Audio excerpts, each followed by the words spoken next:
Hi everyone. Today what I would like to do is do a review on two different flint and steel kits that I've got.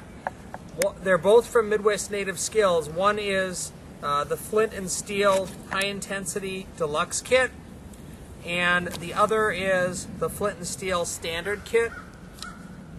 They have slightly different components, but overall they're both very well put together kits. Depending on your needs, either one would probably do very well for you.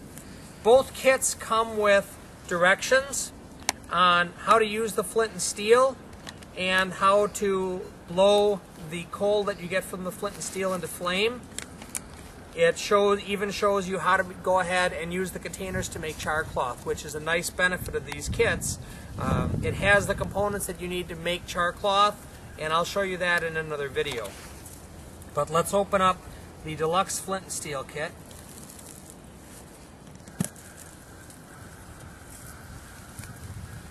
And you see you've got cotton here. This shredded up cotton is what you would use to make char cloth.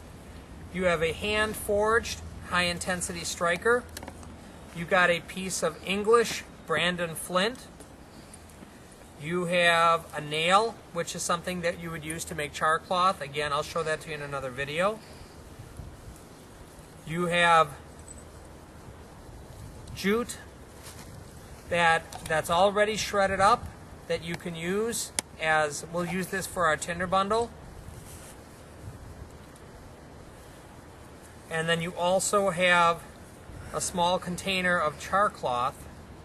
And again, we'll use this to be able to get the fire going. First thing that I'm going to do is I'm going to take a piece of the jute, and I am going to shred it up into the shape of something similar to a bird's nest. The more surface area that you can expose, the easier this is going to light up. So I open it up a little bit, give it enough room to breathe, and then I'm going to form it into a bird's nest. Once you have this, you do not want to set it on the ground, because if you do, what will happen is it'll suck the moisture right out of the ground. So I'm going to put that on the lid here.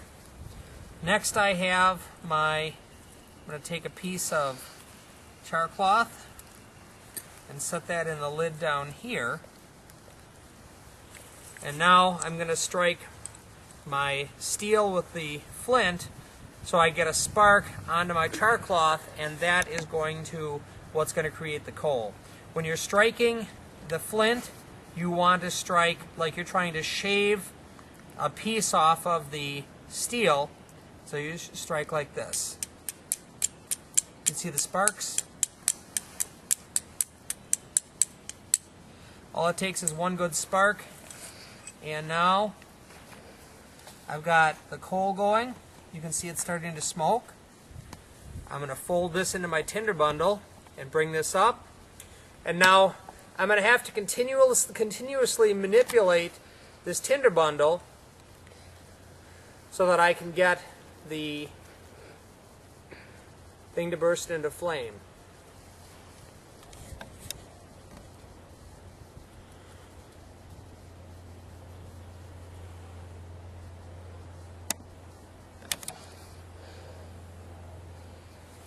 And there we have flame. I'll drop that into my pot so I don't start the woods on fire. Normally what you would do is you would put this into your fire lay, and that's how you would start your fire. So quickly I wanted to revisit the standard kit and show you the biggest difference between the two. In the standard kit, you have the same types of components.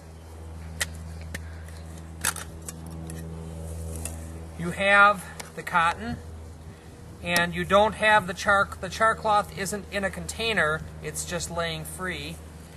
But probably one of the biggest differences, whereas here the jute is all pre-shredded, in the standard kit it's actually as part of string. And so what you'd have to do is you would have to shred this on your own in order to be able to make your tinder bundle. It's got a high intensity striker. It's not a hand forged one, so it probably doesn't look quite as good as the other one, but it still strikes a very effective spark. And just depending on your price point and what you're looking for out of your kit, either kit will serve you very well. A couple of minor differences: that's the Deluxe Flint and Steel kit from Midwest Native Skills, as well as the standard kit from Midwest Native Skills. If you have any questions, please post them below the video and I'll do my best to answer them. Again, as always, thank you for watching my videos. I hope you learned something today, and hey, take your kids camping.